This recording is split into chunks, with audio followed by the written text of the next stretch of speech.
Hey, we got a special FTP podcast for you coming at you from SEC Media Day. Day 1 just wrapped up. We heard from Auburn, Florida, and Vanderbilt today. We'll throw together some sound. I'll talk a little bit about it. Stick around.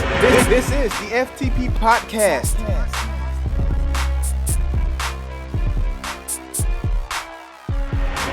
All right, so Auburn, they got a new quarterback, Jeremy Johnson, this year. One of the things that kind of stuck out for me was, we haven't seen a lot of him having to use his legs, but he said a lot of people are going to be surprised that he can actually run really well if you go back to his high school days.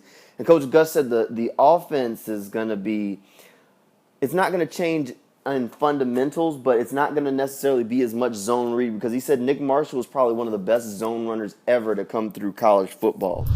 Yeah, the fact that Jeremy, I started recruiting him in 9th grade. He ran the same offense in high school. He's been our backup for 2 years. I really like the way he's handled himself, and he's prepared for this moment. His teammates and his coaches have a lot of respect the way he handled himself the last 2 years. He could have started for most teams. So I think he's in a very good spot and really establishing himself as our team leader. Well, all I can really answer for is, the last 2 years. We had one of the bigger turnarounds in the history of college football and came up a little short of winning the whole thing. We had high expectations last year. We didn't get it done. A lot of that had to do, I think, defensively, is having trouble putting pressure on the quarterback. The longer that we're there to recruit specifically to what we want offensively and defensively and special teams, the more consistent we'll get. The future is very bright at Auburn. I'm very excited about the next few years, especially having Will Muschamp and putting that defense together with our offense. We got some outstanding young men that we recruited from a character standpoint, and the future is very bright. Outside of Auburn, there were two other things that really stood out to me today. The first one was Florida. All the guys kind of echoed the same thing, that they're tired of people asking what happened to Florida, and they're ready to go out there and make a statement. They're going to be good. They say the offense is going to be different. They've simplified it, and they're hoping.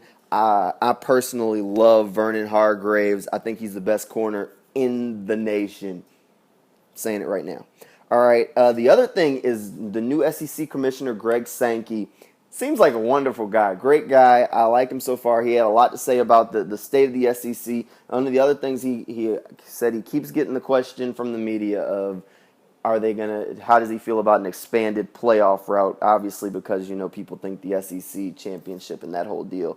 But he said that as of right now, he doesn't believe that adding more teams would be good for the league. He said he had seen at the time 1AA level when they had a 16-team playoff and the toll that really took on the league and on the teams and things like that. And he doesn't think that it would be good for the sport right now.